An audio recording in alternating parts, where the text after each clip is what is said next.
Assalamualaikum warahmatullahi wabarakatuh. Perkenalkan, nama saya Abdul Malik dari semester 5B Hukum yang akan mempresentasikan atau menjelaskan tanggung jawab negara dan teori hukum lingkungan internasional.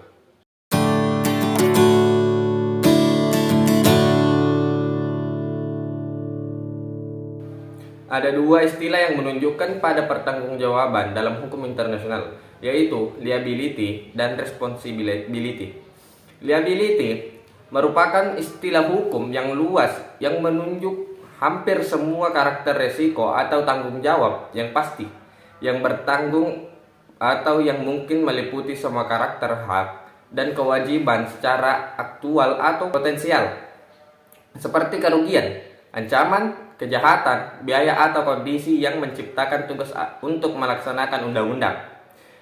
Responsibility berarti hal yang dapat dipertanggungjawabkan atas suatu kewajiban dan termasuk putusan, keterampilan, kemampuan, kecakapan, meliputi juga kewajiban bertanggung jawab atas undang-undang yang dilaksanakan. Adapun faktor-faktor yang mempengaruhi timbulnya tanggung jawab negara.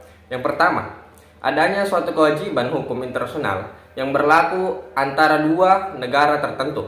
Yang kedua, adanya suatu perbuatan atau kelalaian yang melanggar kewajiban hukum internasional yang melainkan tanggung jawab negara.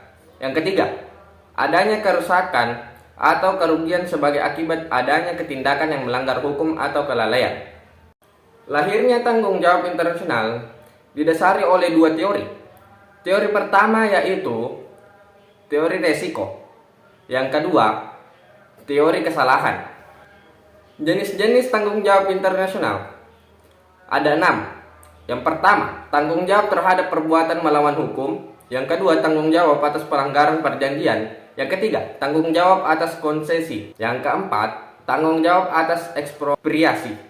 Yang kelima, tanggung jawab atas utang negara. Yang keenam, tanggung jawab atas kejahatan internasional. Adapun pengecualian, yang pertama, adanya persetujuan dari negara yang dirugikan. Yang kedua, tindakan mempertahankan diri. Yang ketiga, keadaan memaksa. Yang keempat, keadaan yang berbahaya. Yang kelima, keadaan yang sangat diperlukan. Baiklah, selanjutnya saya akan menjelaskan hukum lingkungan internasional. Hukum lingkungan internasional merupakan keseluruhan kaidah, asas-asas, lembaga-lembaga, dan proses-proses yang mewujudkan kaidah tersebut dalam kenyataan.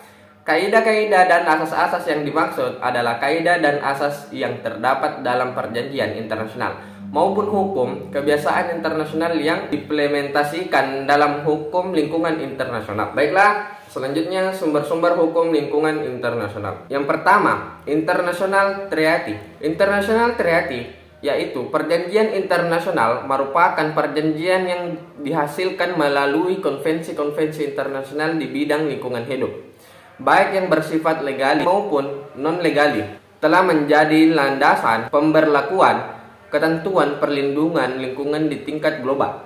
Yang kedua, prinsip-prinsip hukum umum yang merupakan prinsip-prinsip hukum yang bersumber dari hukum Eropa Barat pada abad ke-19 dan didasarkan pada prinsip-prinsip hukum Romawi. Selanjutnya, penilaian dan ajaran penulis yang berkualitas. Sumber-sumber internasional yang berupa keputusan-keputusan hakim dalam kasus-kasus hukum internasional atau jurisprudence, walaupun kedudukannya merupakan sumber hukum tambahan. Yang keempat, soft law. Soft law adalah hasil-hasil kesepakatan internasional yang tidak bersifat legally binding. Itulah tadi sedikit penjelasan dari saya tentang tanggung jawab negara dan teori hukum lingkungan internasional. Apabila ada kekurangan dari presentasi saya atau salah penyebutan dalam presentasi saya, mohon dimaafkan karena saya juga seorang manusia yang tidak luput dari kesalahan dan kehilafan. Cukup sekian dari saya. Terima kasih. Assalamualaikum warahmatullahi wabarakatuh.